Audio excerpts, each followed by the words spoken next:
Tu sais ce qui est pire qu'un flic raciste? Un flic raciste, jeune, arrogant, qui pense que pulvériser de la peinture en spray sur la tête d'un vieil homme noir, c'est marrant. Ouais, ça s'est passé, en plein jour, sur un trottoir, et cet homme-là, c'était pas n'importe qui. Il s'appelait Samuel Diarra, 74 ans, ancien infirmier de guerre, vétéran décoré, un homme que même le temps n'avait pas réussi à plier. Mais pour l'officier Brandon Merle, fraîchement muté à la brigade municipale de Havenbrook, Caroline du Sud, c'était juste un débris, un obstacle, quelque chose à effacer, vendredi, 15h42. Comme tous les vendredis, Samuel s'était installé sur sa chaise, une vieille chaise en bois sculptée posée devant le salon de coiffure de Lincoln Street.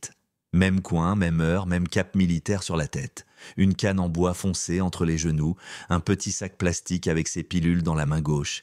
Et ce regard, pas un regard vide, non, un regard trop rempli. Plein de souvenirs, de douleur, de calme, de silence.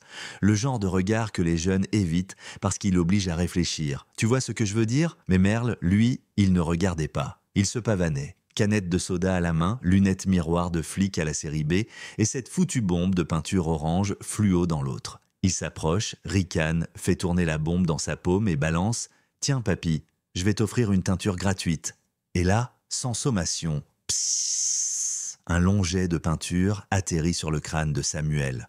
Orange, épais, dégueulasse, le silence. Pas un cri, pas un geste. Samuel n'a pas levé la tête. Il n'a pas cligné des yeux. Il a juste laissé tomber sa canne. Et dans le craque du bois qui se brise, on aurait dit que l'Amérique elle-même venait de se fendre en deux. Mais l'histoire, mon ami, elle commence ici.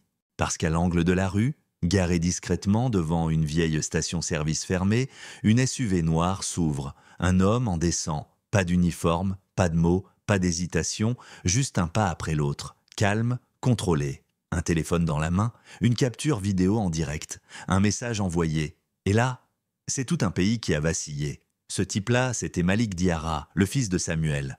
Mais pas juste un fils, ancien opérateur d'unité fantôme. Clearance niveau 7, tu sais, le niveau que même les sénateurs ne peuvent pas consulter. Un de ces gars qu'on appelle quand les systèmes cassent, quand la justice dort. Il est entré au commissariat sans badge, sans escorte. Et pourtant, tous les regards se sont détournés. Même le chef de la police s'est levé, non pas par respect, mais par instinct de survie. Et Malik ? Il a juste posé un dossier sur le bureau, 12 pages, chacune comme un coup de poing. 3 violations internes, une évaluation psychologique falsifiée, un avertissement classé par erreur, et en prime, la signature d'un superviseur, aujourd'hui introuvable. Mais attends, c'est là qu'entre en scène la surprise. Une femme se lève dans le fond du commissariat, vieille blouse blanche, cheveux gris, voix posée. Elle dit « J'étais infirmière de terrain au Cambodge. Votre père, oui le vôtre, officier Merle, aurait crevé dans la boue si cet homme, là Samuel, ne l'avait pas porté à travers les lignes ennemies. » Silence total. Le genre de silence qui pèse, et là le regard de Merle change. Mais trop tard, le monde avait déjà vu. La vidéo, 38 secondes. Pas de musique, pas de narration, juste l'image d'un homme noir, immobile, le crâne souillé, et le rire d'un flic blanc, fier de lui. En 4 heures, elle a fait le tour des réseaux. D'abord chez les vétérans, puis les profs, puis les avocats, puis tout le monde. Et Samuel, lui, il est resté silencieux. Mais son silence parlait, fort. Le lendemain, les murs du commissariat ont été repeints. Pas par vengeance, par devoir. Le surlendemain, des panneaux LED se sont allumés à travers 29 États. Une carte des États-Unis et des taches rouges qui s'étendaient, une par une, sur les zones où les abus avaient été couverts, effacés, ignorés. Et à Washington, le jour des anciens combattants, pas un mot, pas une médaille, juste 60 secondes de silence dans les couloirs du Congrès. Pas parce que Samuel l'avait exigé, mais parce que le pays n'avait plus rien à dire. Et puis, au tribunal, Merle s'est présenté en costume, pas d'uniforme, et quand le juge lui a demandé s'il avait une déclaration, il a sorti sa plaque, l'a posée doucement, et dit « Je n'ai plus besoin de ça, je ne sais plus ce que ça représente ». Et là, au fond de la salle, un garçon de 8 ans s'est levé, pas parce qu'on le lui a dit, mais parce qu'il savait. Il regardait quelque chose de sacré, quelque chose qui ne s'écrit pas dans les livres d'histoire, quelque chose qu'on sent.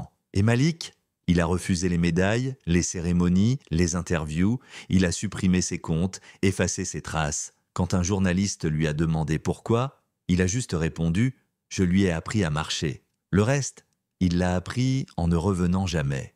Tu vois, il y a des héros qui veulent des statues et d'autres qui veulent juste qu'on n'oublie pas leur silence. Une semaine plus tard, Samuel est retourné sur son banc. Pas de caméra, pas de micro, juste le vent, quelques feuilles mortes et les rires d'enfants qui ne savaient même pas qui il était. Sur la coudoir, quelqu'un avait accroché un papier jauni, écrit au feutre « Ce siège n'est pas pour le confort, il est pour ceux qu'on n'a pas écoutés. Et maintenant, et c'est à toi que je parle. Tu penses que justice a été rendue? Ou que ce n'était qu'un début? Tu penses qu'on respecte nos vétérans? Ou qu'on les camoufle jusqu'à ce qu'ils meurent en silence? Dis-moi ce que t'en penses dans les commentaires. Est-ce que le silence peut faire plus de bruit qu'un cri?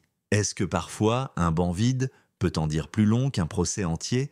Parce que cette fois, ce n'était pas une affaire, c'était un avertissement. Et la question maintenant, c'est, est-ce qu'on a entendu ou est-ce qu'on va encore prétendre qu'on ne voit rien?